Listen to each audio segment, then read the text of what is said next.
Metre bridge. Meter bridge এই টপিকটা অনেকেরই কঠিন লাগে। তো মিটার ব্রিজ আজকে আর কিছু কিছু পার্টে এমন ভাবে বুঝিয়ে দেব যে কোনো দিনও সমস্যা হবে না মিটার ব্রিজ। থিওরিটিক্যালি কোয়েশ্চেন এর উত্তর দিতে কোনো সমস্যা হবে না মিটার ব্রিজের উপর। মিটার ব্রিজ কি? আগের দিন আমরা হুইস্টন ব্রিজ পড়েছিলাম। এই হুইস্টন ব্রিজেরই একটা ছোট ভাই বা বড় ভাই বলতে পারো মিটার ব্রিজ। এই মিটার ব্রিজ দেখো কিরকম দেখতে হয়। ফার্স্টে উপরে একটা ছবি দেখতে পাচ্ছ, ওটাকেই আমি আঁকছি। মিটার ব্রিজে এরকম একটা কাঠের ওপর, এরকম একটা কাঠ আছে, দেখতে পেয়েছো কাঠ, কাঠের ওপর স্কেলিং করা থাকে। ঠিক আছে, কাঠের ওপর স্কেলিং করা থাকে যে 1 সেমি, 2 সেমি, 3 সেমি, এরকম ভাবে 100 সেমি, 100 সেমি স্কেলিং করা থাকে। 100 সেমি মানে কি? 1 মিটার। তার জন্যে এটাকে মিটার ব্রিজ বলা হয়। যেহেতু এটা 1 মিটার, তার জন্য এটাকে মিটার ব্রিজ বলা হয়। এই কাঠের ওপরই একটা তার লাগানো থাকে। কি লাগানো থাকে? তার। যেটার এরিয়া, যেটার এরিয়া বা ক্রস সেকশনাল এরিয়া সব জায়গায় সেম। কি বললাম? ক্রস সেকশনাল এরিয়া সব জায়গায় সেম। ক্রস সেকশনাল এরিয়া সব সমান, সব জায়গায় সমান। ঠিক আছে, এইবার এইখানে একটা পাত লাগানো থাকে, যেই পাতটা সাধারণত মানে কম কম রোদ বিশিষ্ট ম্যাটেরিয়াল দিয়ে তৈরি হয়। এরকম ভাবে থাকবে দুপাশে, আর মাঝখানে একটা পাত থাকবে। এরা একে অপরের সাথে কানেক্টেড আছে, মানে এই তারের সাথে এটা যুক্ত আছে, এই তারের সাথে এটা যুক্ত আছে। আর এইখানে একটা রেজিস্ট্যান্স থাকবে, যেটা হচ্ছে আমরা জানি, এই রেজিস্ট্যান্সের মান জানি, এই রেজিস্ট্যান্সের মান আমরা জানি, মানে এটাকে বলে নোন রেজিস্ট্যান্স। এখানে যে রোধটা লাগানো আছে, এখানে যে রোধটা লাগানো আছে, সেই রোধের মান আমরা জানি, যে এটা 10 ওহম, 1 ওহম, 3 ওহম, এরকম ভাবে জানি। আর এই জায়গাটায় কি লাগাবো? এই জায়গাটায় এমন একটা রোধ লাগাবো, অন্য কিছু লাগালে হবে না, এমন একটা রোধ লাগাবো যে রোধের মান আমরা বার করতে চাই, আমরা নির্ণয় করতে চাই। সেই রোধটা কোথায় লাগাবো? এখানে। ওকে, তাহলে মিটার ব্রিজের সাহায্যে আমরা কি করব? কি করার দরকার আমার? মিটার ব্রিজ কি করতে আমি এসব করব? মিটার ব্রিজের সাহায্যে আমরা একটা রোধ নির্ণয় করতে পারি। রোধ নির্ণয় করতে মিটার ব্রিজ কাজে লাগে। একটা অজানা অচেনা রোধকে নির্ণয় করতে মিটার ব্রিজের দরকার হয়। তাহলে কি বললাম? এইখানে একটা নোন রেজিস্ট্যান্স থাকবে, আর এইখানে একটা আননোন রেজিস্ট্যান্স থাকবে। যেই রেজিস্ট্যান্স বা যেই রোধটা আমরা বার করতে চাই, তুমি এটাকে এখানে দিতে পারো, এটাকে এখানে দিতে পারো, ডাজ নট ম্যাটার। এটা কোনো বাধ্যকতা নেই যে এটাকে এখানে দিতে হবে। এটাকে এখানেও দিতে পারো, এটাকে এখানেও দিতে পারো, নো প্রবলেম। আচ্ছা, তাহলে এটা কি? এটা হচ্ছে জানা রোধ, এটা হচ্ছে অজানা রোধ, মানে আননোন রেজিস্ট্যান্স। এটা হচ্ছে অজানা রোধ বা আননোন রেজিস্ট্যান্স। আর এখানে কি আছে? এখানে একটা 100 সেন্টিমিটারের সেম ক্রস সেকশনাল এরিয়া, সব জায়গায় একই ক্ষেত্রফলের একটা তার আছে, কপার তার, ভালো মেটেরিয়াল, যের মধ্যে দিয়ে ভালো কারেন্ট প্রবাহিত হতে পারে, তাই তো? আমরা এটার সম্বন্ধে নেক্সট কোন একটা পার্টে পড়বো, কারণ মিটার ব্রিজের 3-4টে পার্ট হতে পারে, সেখানে আস্তে আস্তে সব ডিটেলসে বুঝবো। ফার্স্টে আমরা আজকে বেসিক জিনিস বুঝবো, মিটার ব্রিজের বেসিক একদম। তাহলে এটা হচ্ছে মিটার ব্রিজের স্ট্রাকচার। এটা 1 মিটার হবে বা 100 সেন্টিমিটার, তার জন্য এটাকে মিটার ব্রিজ বলছে। বোঝা গেছে? এখানে আননোন রেজিস্ট্যান্স, এখানে নোন রেজিস্ট্যান্স লাগানো থাকবে। ওকে, ওকে। এবার দেখো এটা কিরকম দেখতে লাগছে। আচ্ছা, আর একটা এখানে জিনিস থাকে, মাঝখান থেকে একটা গ্যালভানোমিটার লাগানো থাকে, গ্যালভানোমিটারের সাথে একটা জকি লাগানো থাকে। দুটো ওয়াট পেলাম, এক হচ্ছে গ্যালভানোমিটার, একটা হচ্ছে জকি। একটা হচ্ছে গ্যালভানোমিটার, একটা হচ্ছে জকি। আচ্ছা, গ্যালভানোমিটার কি জিনিস এর আগেও আমরা দেখেছি, ওই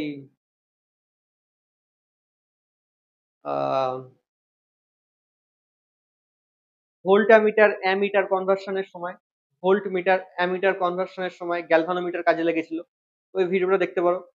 অথবা গ্যালভানোমিটার কি জিনিস আমি একটু ছোট্ট করে বলে দিচ্ছি।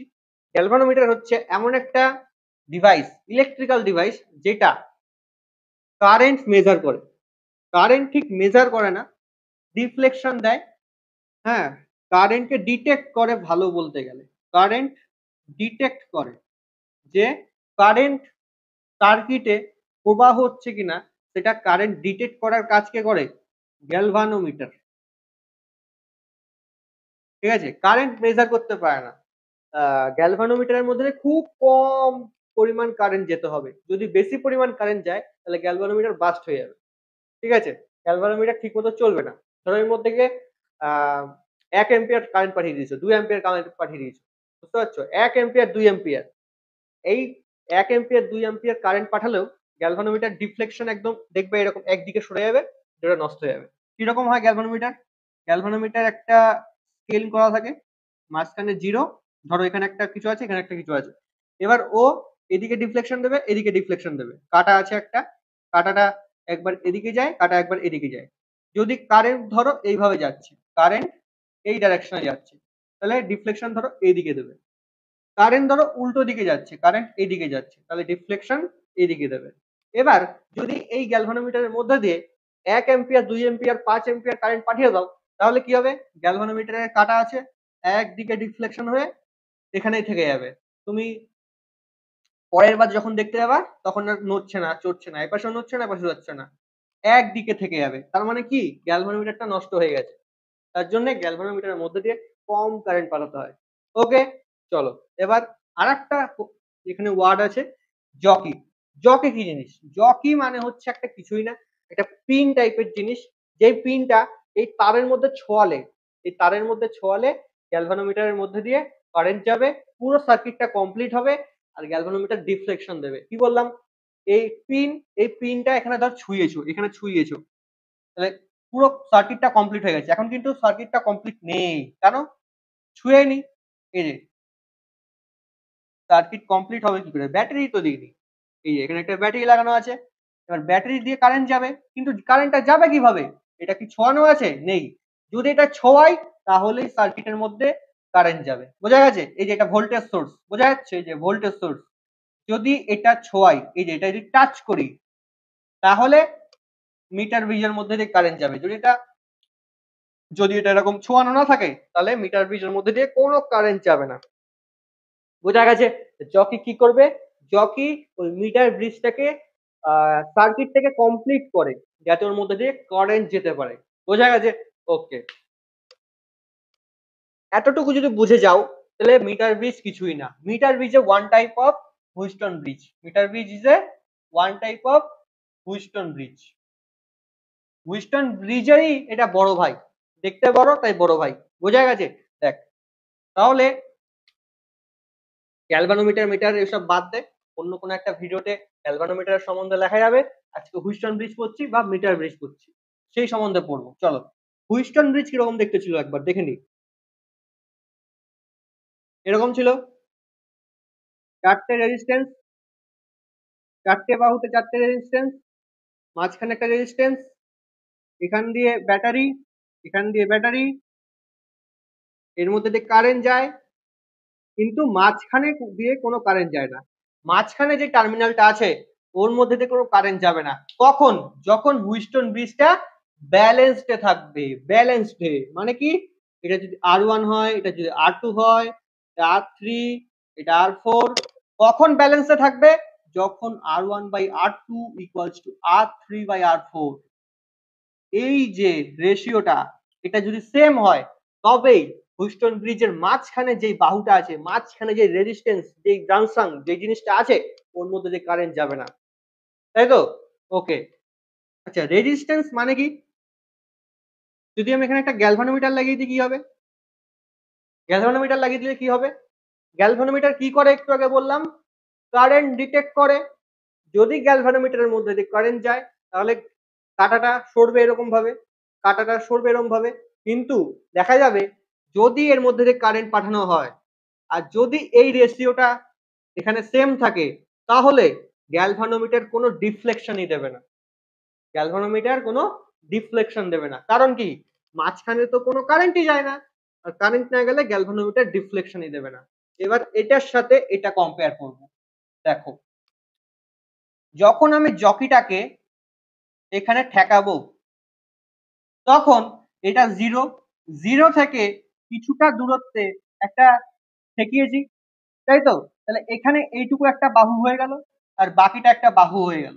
তাহলে এই একটা রেজিস্ট্যান্স, এই একটা রেজিস্ট্যান্স, এই একটা রেজিস্ট্যান্স, এই একটা রেজিস্ট্যান্স আর মাঝখানে গ্যালভানোমিটার। তাহলে কি মনে হচ্ছে? এটা হুইস্টন ব্রিজের মতো আসছে তো? হ্যাঁ আসছে। কিভাবে আসছে? Unknown resistance. যদি আননোন রেজিস্ট্যান্সকে R1 বলি, নোন রেজিস্ট্যান্সকে R2 বলি, গ্যালভানোমিটারটা মাঝখানে আছে আর এটা হচ্ছে R3 আর বাকিটা R4। তাহলে এইটা কি আসলে? Wheatstone bridge. চলো ভালো করে এটাকে আঁকবো।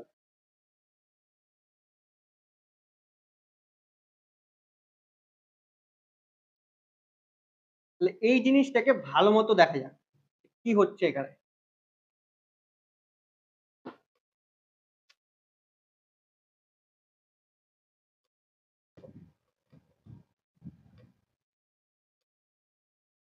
আচ্ছা, যখন আমি জকিটা এখানে ঠেকিয়েছি তাহলে এই বাহুটা, এই যে যে তারটা ছিল ওই তারটা দুভাগে ভাগ হয়ে গেছে। একটা হচ্ছে এটা, জিরো থেকে কিছুটা দূরত্বে থাকবে একটা বাহু। ধরো জিরো থেকে এল ডিস্টেন্সে আছে। কত ডিস্টেন্সে? এল ডিস্টেন্সে। তাহলে বাকি যেটা আছে সেটা কত হবে? 100 থেকে এল বাদ দিতে হবে। 100 থেকে এল বাদ দিলাম। বোঝা গেছে? আচ্ছা, অত কিছু যদি বুঝতে না পারো, এই বাহুটা হচ্ছে L1 দূরত্ব, এই বাহুটা হচ্ছে L2 দূরত্ব। ঠিক আছে? এটা L1, এটা L2। হুম, এটা একটা রেজিস্ট্যান্স, এটা একটা রেজিস্ট্যান্স। আচ্ছা, আননোন রেজিস্ট্যান্সকে আমরা S বললাম, নন রেজিস্ট্যান্সকে R বললাম। এই যে জিরো থেকে L1 ডিস্টেন্সে এখানে একটা রোধ আছে। কেন? এটা তো একটা তার, তারের একটা রোধ থাকবে। কত রোধ? আর সমান কি পাই? Rho L by A. Rho L by A আমরা এই ফর্মুলা জানি। R equals to rho L by A. L কি? এই যে দৈর্ঘ্যটা। এ কি? এই যে এটার ক্ষেত্রফলটা, এই তারটা আছে এই তারের ক্ষেত্রফল। রো কি? রো হচ্ছে স্পেসিফিক রেজিস্ট্যান্স বা আপেক্ষিক রোধ। রো কি? রো হচ্ছে আপেক্ষিক রোধ। আর হচ্ছে রোধ। এল কি বলে দিলাম, জিরো থেকে একটা ডিস্টেন্স, এই জিরো থেকে একটা দৈর্ঘ্য, বাকি দৈর্ঘ্য, এটাই হচ্ছে এল। এ কি? এ হচ্ছে এই তারের ক্ষেত্রফল। বোঝা গেছে? তাহলে দেখো, আমরা বলেছি কি প্রথমেই, যে এই যে তারটা আছে ওর আহ ক্ষেত্রফল ক্রস সেকশনাল এরিয়া সেম। তাহলে এটা সমান, তাহলে এ আর নেই, সমান। তার মানে কি পাচ্ছি? R equals to rho L. R equals to rho L. এই ফর্মুলা আমরা প্রয়োগ করব কোথায়? জিরো থেকে L1 ডিস্টেন্স, জিরো থেকে L1 ডিস্টেন্স, জিরো থেকে L1 ডিস্টেন্স, এইটুকু পোর্শনের রোধ কত হবে? ওটাকে R1, ওটাকে R1। আচ্ছা, এইটুকু রোধটাকে আমরা স্মল R1 নাম দিলাম। এটা কত হবে? এই যেটা তার আছে প্রত্যেক জায়গায় আপেক্ষিক রোধ সমান হবে। কারণ আপেক্ষিক রোধ কোন একটা মেটেরিয়ালের সেম হয়, কোন একটা মেটেরিয়ালের সেম হয়। যদি এটা তামার তার হয় প্রত্যেক জায়গায় আপেক্ষিক রোধ সেম হবে। তাহলে রো আর এতটুকুর দৈর্ঘ্য কত? L1। তাহলে এইটুকুর রোধ পেয়ে গেছি। আর R1 equals to rho L1। আর R2 বাকিটুকুর রোধ কত? Rho L2। L2 দৈর্ঘ্য কিন্তু রো সেম, তাই তো? ওকে, তাহলে দুটো রোধ আছে, rho L1, rho L2, rho L1, rho L2, S R আর মাঝখানে গ্যালভানোমিটার। ছবিটা কিরকম দেখতে হবে? ছবিটা কিরকম দেখতে হবে? এইখানে এস আছে, এই যে এস, এখানে কত রোধ ছিল? এখানে লিখে দিই রোধটা। এখানে রোধ কত ছিল? রো এল ওয়ান, এখানে রো এল টু, তাহলে এখানে এস, এখানে রো এল ওয়ান, তাহলে এখানে রো এল ওয়ান, এখানে রো এল টু, এখানে আর, তাই না? আর মাঝখান থেকে কি এসছে? মাঝখান থেকে এসে এই দুটো রোধের মাঝখানে, মাঝখান থেকে এসে গ্যালভানোমিটার এই দুটোর মাঝখানে, এই যে জকি, এই যে সেই জকি, এই যে সেই জকি, ঠিক। আর নিচে থেকে ভোল্টেজ সোর্স, অবশ্যই ডিসি ভোল্টেজ, তাই না? ডিসি ভোল্টেজ, চারটে রোধ, মাঝখানে একটা রোধ, কি হয়ে গেল? এটা একটা হুইস্টন ব্রিজ। হুইস্টন ব্রিজের আমরা প্রিন্সিপাল আগেই জানি। এই জকিটাকে এদের মাঝখানে এমন একটা পয়েন্টে রাখতে হবে যাতে এই যে গ্যালভানোমিটার আছে ওর ডিফ্লেকশন শূন্য দেখায়। ডিফ্লেকশন শূন্য কেন দেখাবে? ওর মধ্যে দিয়ে কারেন্ট গেলে হবে? হবে না। হুইস্টন ব্রিজ কিসের ওপর কাজ করে? নাল ডিফ্লেকশন পয়েন্ট, মনে হচ্ছে? নিষ্পন্দ বিন্দু, যেখানে যেখানে টাচ করলে গ্যালভানোমিটারের মধ্যে দিয়ে কোনো কারেন্ট যাবে না, সেটাকে কি বলবো? নাল পয়েন্ট। সেটাকে কি বলবো? নাল পয়েন্ট। তাহলে আমরা মনে করেছি 0 থেকে L1 দূরত্বে এই পয়েন্টে টাচ করলে গ্যালভানোমিটারের মধ্যে দিয়ে কোনো কারেন্ট যাচ্ছে না, তাহলে মাঝখানে কোনো কারেন্ট নেই, I সমান 0, তাই তো? কোনো কারেন্ট নেই। তাহলে কি হবে? হুইস্টন ব্রিজের প্রিন্সিপাল, এটা বাই এটা, এটা বাই এটা, হয়ে গেল সেম। তাহলে S by R equals to rho L one by rho L two, এটাই ফর্মুলা। মিটার ব্রিজ কি আসলে? হুইস্টন ব্রিজেরই অন্য একটা রূপ। এখান থেকে দেখো rho rho same, rho rho কেটে গেল, তাহলে S by R equals to L one by L two. বোঝা গেছে? এটাই ফর্মুলা। মিটার ব্রিজ, এর বাইরে কিচ্ছু নেই, এটাই মিটার ব্রিজ। এতক্ষণ এটাই বুঝতে পারছিলে না, এটাই হচ্ছে মিটার ব্রিজ, হুইস্টন ব্রিজেরই একটা অন্য রূপ। এটার একটা এরর ক্যালকুলেশন আছে, অন্য একটা পার্টে হবে। আজকে আমরা বেসিক জিনিস জানলাম, মিটার ব্রিজ কি, S by R equals to L one by L two. বোঝা গেছে? নাল পয়েন্ট কি জিনিস এটা একটু জানতে হবে। তাহলে এটা বোঝা গেছে তো? চলো, নাল পয়েন্ট কি জিনিস একটু ভাবতে হবে। তাহলে এই সেটআপটা, আমি তারটা আঁকছি, এই তারটাকে মোটা করে আঁকলাম। হ্যাঁ, এই তারটা হচ্ছে এই যে এইখানে যে তারটা আছে, এই তারটা হচ্ছে এটা, আর এখানে হচ্ছে গ্যালভানোমিটার, আর এটা হচ্ছে জকি। ওকে, নাল পয়েন্ট কি জিনিস? নাল পয়েন্ট, নাল পয়েন্ট কি জিনিস? এই জকিটাকে ধরো আমি এখানে টাচ করলাম, হ্যাঁ, এটা 0, এটা 100, কারণ 100 সেন্টিমিটার, এটা এটা 0, এটা 100 সেন্টিমিটার। তাহলে নাল পয়েন্ট মানে হচ্ছে 0 থেকে এমন একটা দূরত্বে, L1 দূরত্বে রেখেছি, যেই বিন্দুতে টাচ করলে গ্যালভানোমিটার ডিফ্লেকশন শূন্য দেখাবে। এরকম ডিফ্লেকশন বক্স থাকে, ডিফ্লেকশন শূন্য দেখাবে, তাহলে সেই পয়েন্টটা হচ্ছে নাল পয়েন্ট। সেই পয়েন্টটা কি? নাল পয়েন্ট। বাকি দূরত্বটা L2, তাহলে এটা হচ্ছে নাল পয়েন্ট। নাল পয়েন্ট হচ্ছে এমন একটা পয়েন্ট যেখানে জকি টাচ করালে গ্যালভানোমিটারের মধ্যে দিয়ে কোনো কারেন্ট যাবে না। আর কোনো কারেন্ট যাওয়া না মানে কি? ওর মধ্যে ডিফ্লেকশন শূন্য দেখাবে, ডিফ্লেকশন শূন্য দেখাবে। আর এটা হয়ে গেলেই আমাদের কাজ শেষ। নাল পয়েন্ট বার করাই মিটার ব্রিজের আসল খেলা, বাকি সব একই। হুইস্টন ব্রিজ, এটাই হচ্ছে মিটার ব্রিজ। নাল পয়েন্ট পেয়ে গেলেই হুইস্টন ব্রিজ হয়ে যাবে এটা। আর ওটা কি? Balanced Wheatstone bridge. যদি নাল পয়েন্ট পেয়ে যাও তাহলে এটা ব্যালেন্সড হুইস্টন ব্রিজ হয়ে গেল। আর হুইস্টন ব্রিজের principle S by R equals to L one by L two. S by R equals to L1 by L2। Okay, এখানে স্কেল করা আছে 0 থেকে ধরো 30 সেন্টিমিটার দূরে পেলা, তাহলে L1 কত হয়ে যাবে? L1 হয়ে যাবে 30, আর বাকিটা 100 থেকে 30 বাদ দিতে হবে, 70। তাহলে এস বাই আর 30/70। আর তোমাকে এটা নোন রেজিস্ট্যান্স আগের থেকেই জানো, ধরো এটা 1 ওহম দেওয়া আছে, হ্যাঁ ওটা আগের থেকেই জানো, তাহলে আর এর মানও তুমি জানো 1। এখান থেকে এস বার করতে পারবা। আমাকে এটাই ফার্স্টে বলেছিলাম যে আমাদের এস বার করাই কাজ। এস হচ্ছে আমাদের যেই রোধটা খুঁজে বার করতে হবে সেটা হচ্ছে এস। কমপ্লিট। চলো এর উপর একটা সুন্দর কোয়েশ্চেন দেখে নেবো, কোয়েশ্চেনটা দেখলে আরো ক্লিয়ার হবে। কি কোয়েশ্চেন দেওয়া আছে? একটা মিটার ব্রিজ আছে, মিটার ব্রিজের প্রতিমিত বিন্দু, প্রতিমিত বিন্দু ও প্রতিমিত বিন্দু, প্রতিমিত বিন্দু, এই প্রতিমিত বিন্দু মানে কি? নাল পয়েন্ট। একটু আগে বোঝালাম নাল পয়েন্ট কি জিনিস, তাই তো?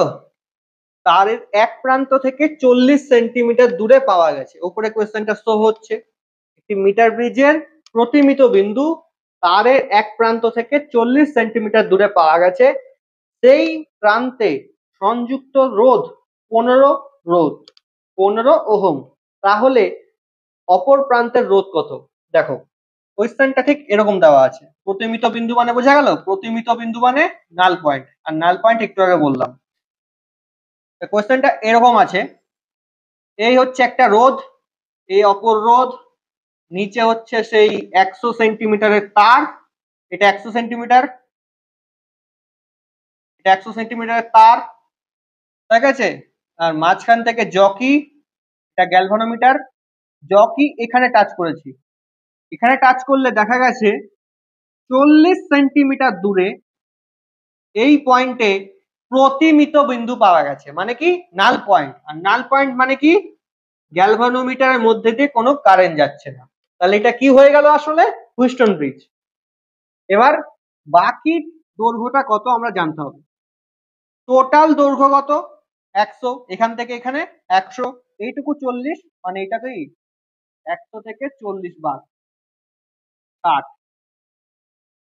বলেছে যেই 40 সেন্টিমিটার আছে তার সেই দিকটার রোধ হচ্ছে 15 ওহম। তাহলে এই রোধটা কত? এই রোধটা কত? সিম্পল কোয়েশ্চেন, 40 সেন্টিমিটার দূরে নাল পয়েন্ট পেয়ে গেছি, এর মধ্যে দিয়ে কোনো কারেন্ট যাচ্ছে না, এটা আসলে কি হয়ে গেল? Wheatstone bridge. তাহলে এটা বাই এটা 15/s, এটা বাই এটা 40/60। তাহলে এস বার করতে গেলে কি করব? 15 নিচে 40, উপরে 60, 0 0 কাটা, 2 3, 3 15 45, আর নিচে 2 ভাগ করলে 22.5। তার মানে এস কত পাচ্ছি? 22.5। বোঝা গেছে? খুব সিম্পল জিনিস। যখনই নাল পয়েন্ট পেয়ে যাবে, মাঝখানের মধ্যে দিয়ে কোনো কারেন্ট যাবে না, তাহলে কি হয়ে গেল? এটা একটা ব্যালেন্সড হুইস্টন ব্রিজ হয়ে গেল।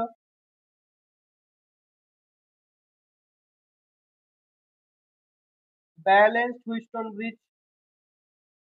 আর ব্যালেন্সড হুইস্টন ব্রিজ হয়ে গেলেই আমরা R1/R2 ইকুয়ালস টু R3/R4 এই সূত্রটা লাগাতে পারবো। আর যদি ওটা মিটার ব্রিজের ক্ষেত্রে হয়, কি বলেছি? S/R সমান L1/L2। আর ফর্মুলা মনে রাখার কোনো দরকার নেই, সিম্পল জিনিস, এটা বাই এটা, এটা বাই এটা, এটা বাই এটা ইকুয়ালস টু এটা বাই এটা, এটা বাই এটা 15/s ইকুয়ালস টু এটা বাই এটা 40/60। হয়ে গেছে মিটার ব্রিজ। এই ছিল মিটার ব্রিজ, যা নিয়ে বই খুলে সারাদিন বসে থাকতে হয়। বই খুলে জীবনও বুঝতে পারবে না মিটার ব্রিজ। এই জিনিসটা বুঝতে পারলে একটা লাইক তো বানতা হে না, লাইক করে দেবে, শেয়ার করে দেবে, টাটা গুড বাই। আর হ্যাঁ, মিটার ব্রিজের আরো পার্ট আসবে, এর জন্য নোটিফিকেশনটাও অন করে দেবে। টাটা।